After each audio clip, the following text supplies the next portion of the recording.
What is up, everybody? Welcome back to Sky's the Limit, our Skyrim playthrough, Skyrim Special Edition with mods playthrough here at Vagnari's Verse. Hopefully the recording didn't cut off the first second of me talking. So last time, this is a bonus episode. Last time we did a mod showcase of the Dovahkiin hideout and some of the, very silly but very useful Naruto mod, where we basically bought and set a spell that will allow us to teleport here from any point in the game at any time. Just outside, not in the house. But anyway, yeah, so that was the last episode. This episode, we're going to be doing a showcase of these characters. Just because they've got a lot of rich dialogue and, backstory, like all of them do. And, I mean, granted, one of them... Well, ew there, bro. One of them... This one right here. It's a good day for adventure. Has a bit of a not exactly Mary Sue kind of thing going on, but believe me, there are worse followers with that kind of backstory. Because oh my god, don't even mention Ambrielle. That is the most shameless Mary Sue / ripoff of Star Wars ever. So yeah. I hope nobody suggested that, because the voice actor seems alright, but I don't know, the dialogue, I tried it, like back in May, or not May, back in March, and dear lord, I hated it. It was just awful. But anyway, we're going to go ahead, we're going to go in order of the way we've found them all. So. What is on your mind? I love watching spells. Need you to do something. What would you have me do? Yes. Right. I'll just sit on down, Inigo. Alright, if you can figure out how to do that. Right there. It will be done. Alright, right here. Yeah. You need to do something. Didn't expect that this would be a little more difficult. Alright. Buddy, that's not how you get in a chair. Oh, apparently it's how he gets in a chair. You have earned it. Alright. Let's sit down and let's have ourselves a wee chat, shall we? What is on your mind? Loot in your cell was full of arrows. That was a while ago. I take it you prefer singing? Yes. I have never been very good, though. I enjoy writing songs, but sometimes it is more fun just making up words as I go along. Same here. Improvisation keeps the mind sharp and boredom at bay. That is true. If I asked, would you sing something while we were traveling? I regret saying this, but I don't want to be a jerk. Maybe, but nothing too serious. Yay! I would rather save my proper songs for the Bard's College. For now, anyway. I wonder if you could actually become a bard. Why? Well, I know it is silly, but my songs are special to me. I would rather perform them in a special place. However, if you just want me to improvise something while we are traveling, maybe I can help you out. We I will won't see. ask for it. Alright. How'd you get those scars, exactly? It is quite a story. Are you sitting comfortably? I love this rich backstory. Yes, please. It happened about a week after the Japan job, and my betrayal. Go on. After the Dopan deal went sour, I managed to score a little skooma on the road. I used it and sat up all night staring at the stars. I decided I would end my life the next day. Grim. After what I did to Felix and you, I thought it best Don't for know who everybody Felix if is. I just went away. And also, just as clarification, he thinks that he tried to kill us, and at this point I'm not sure whether I want to go with, because lore-wise, I mean, it's our choice, but I don't know. I'm glad you're still around. You are very nice to say such things. I am glad too. I watched the sun come up, then made a noose. My camp was high Well, near this the got edge of dark. a cliff.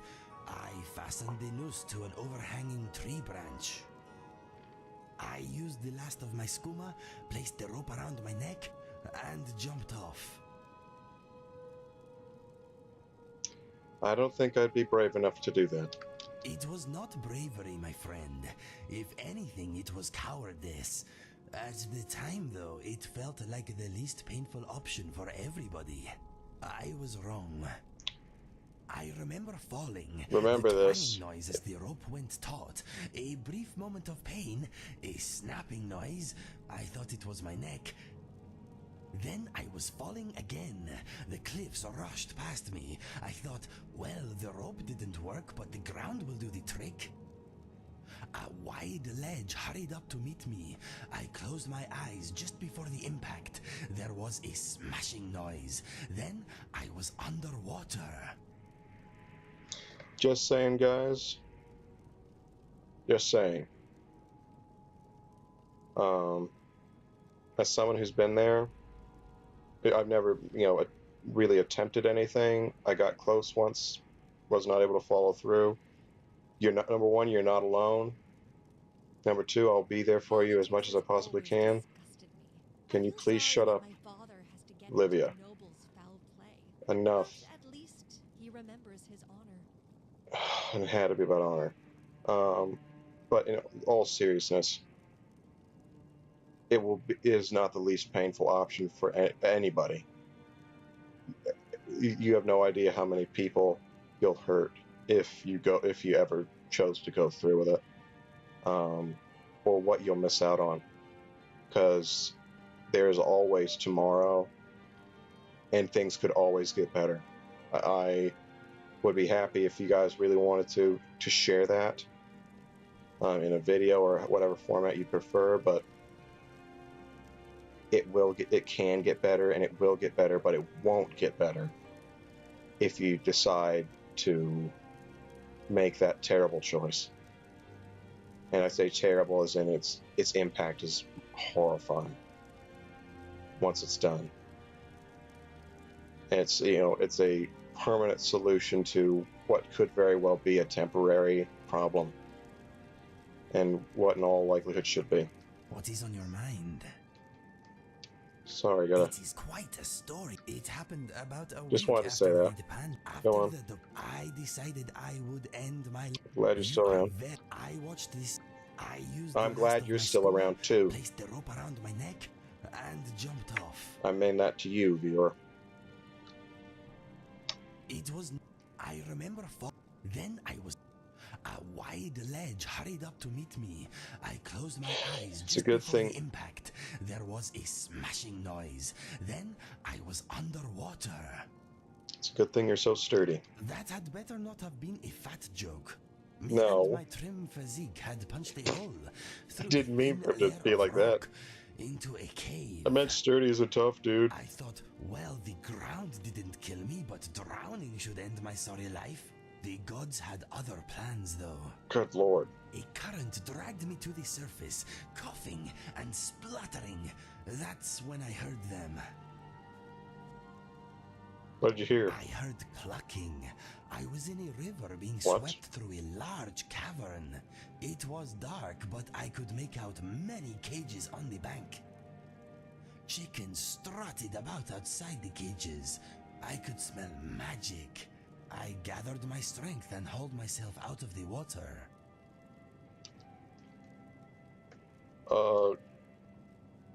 Go on.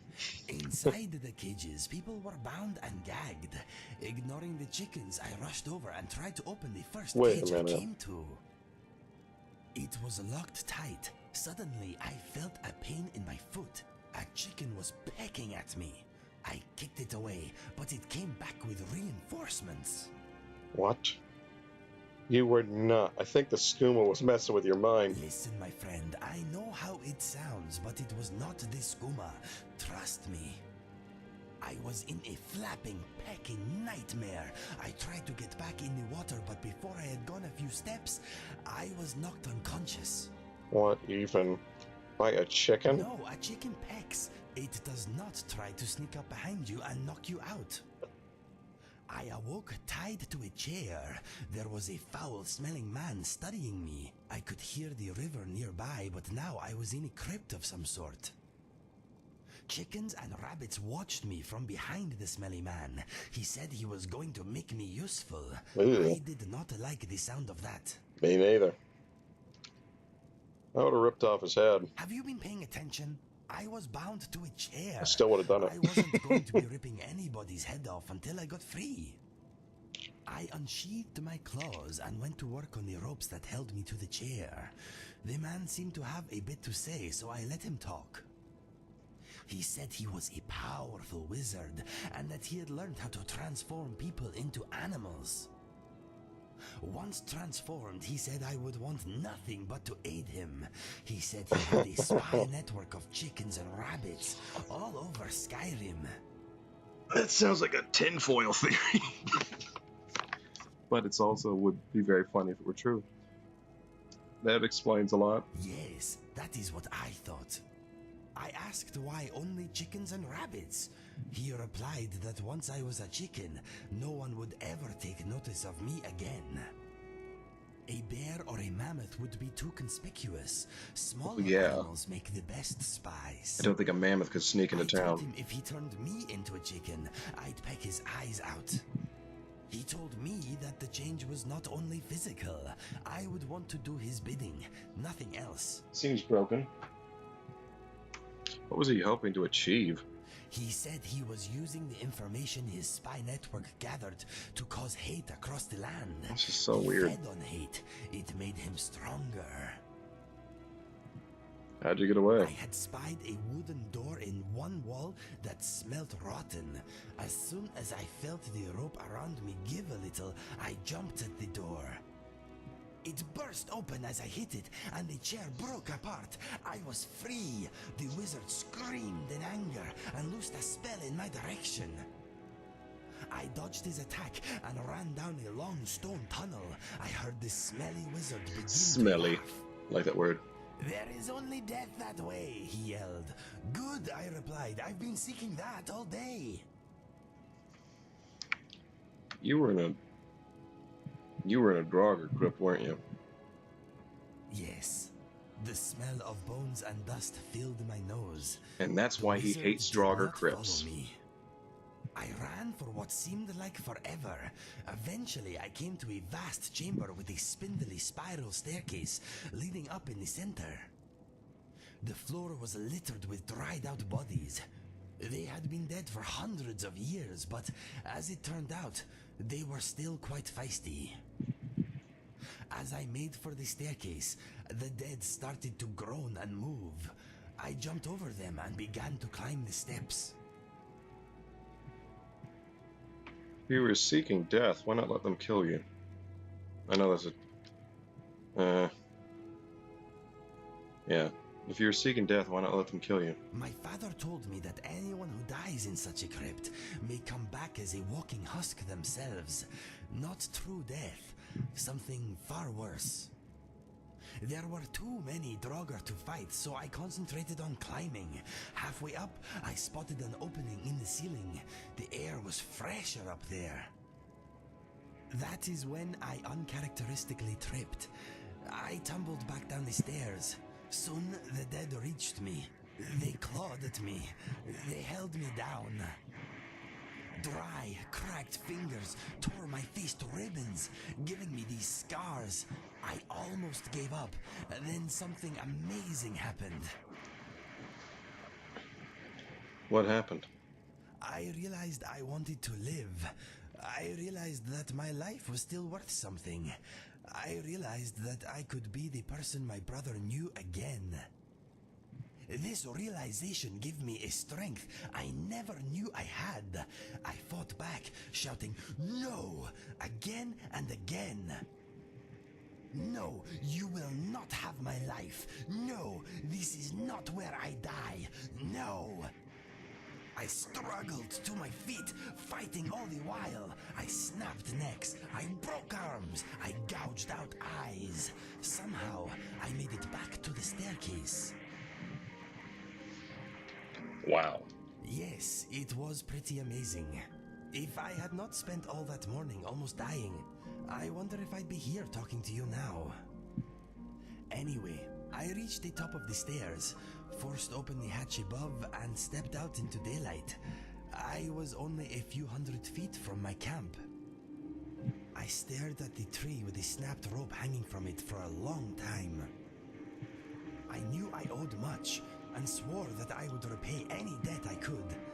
When I realized you had survived, I decided that if anyone was going to take my life, it should be you. You know the rest. That is how I got these scars. It is a good tale, yes? That it is. It's a fantastic tale, Inigo. Yes, it is. Living it made me the man you see before you. Scars and all. Follow me. Come on, legs. We are on the move again. Alright, guys. So, that was about it for this episode. I've decided, seeing as it took so long, I think what I'm going to do in the future is just ask a tidbit of information. Every time we come back, I'm going to rest a little bit. And in between those episodes, I'll film these bonus ones and release them, kind of like, I've done with these, but like in between when we're having some action. That way we can kind of spread out the story, and at the same time it won't be just video after video after video of exposition, because I know that, while some people will enjoy that, some people won't. They'll want to see more action. So let me know, like, favorite, subscribe if you enjoyed. Please comment. Let me know what you think about that idea. I'm probably going to film a number of them, but by the time you guys get back to me on this, if you guys prefer this, well, I'll made a number of them for you already. And if you don't, well, I'll cut them out. I just won't release them, or I'll release them with that special tag so that those who want to hear the lore can go ahead and hear the lore. But for now, I think we're going to go ahead and head out. We're going to learn about the NPCs one by one, a little snippet at a time. And if you guys want to vote, you can ask. You can suggest which NPC we should talk to next, or if we should keep stay with one NPC at a time and learn more about them. Just saying, Inigo is a fantastic, like the best follower mod ever that I've ever used, and I know there are others, and one of them, I think it's Sophia, got recommended over Inigo, and I'll be honest with you, I've used that and it was entertaining for a brief while, but my God, number one, my God, I have never seen a thirstier character, number one. Number two, in light of that, it feels like it was made specifically for people that, I don't want to be insulting, but I'll just say that number one, the Inigo follower mod has way more depth, and the Sophia follower mod feels like it was made for very pent-up young men, because no human being I've ever met talks like that girl does, or makes so many innuendos. Frankly, yeah, I'm not touching that. But yeah, so if you play Skyrim and if you have access to mods, please download the Inigo mod. It is worth your while. He is fun as heck. He's got I think 1,200 lines of dialogue. It's amazing. He's amazing. So yeah, I don't know the name of the mod maker at the moment, but as with all these episodes, the mods are listed in the information. And give them some love, give them some credit, because man, did they deserve it. And that voice actor, he deserves a real professional career. I love it. But like I said, like, favorite, subscribe if you enjoyed, comment, let me know what you're thinking. Let's keep this interactive, and click on that notification bell. That way you'll be able to stay up to date on whether we release update videos, or a surprise bonus episode in the middle of the day, or just our daily release, because that's how it's starting to look now. at 6 o'clock in the afternoon every day. Daily, every day. Yeah, sorry about that. And remember, if I'm not able to meet that demand, I will at least be able to release an episode every Tuesday at 6 o'clock in the afternoon, or every Tuesday and Friday at 6 o'clock in the afternoon. So, whether it's a click away, a day away, or a week away, until next time, peace be with you.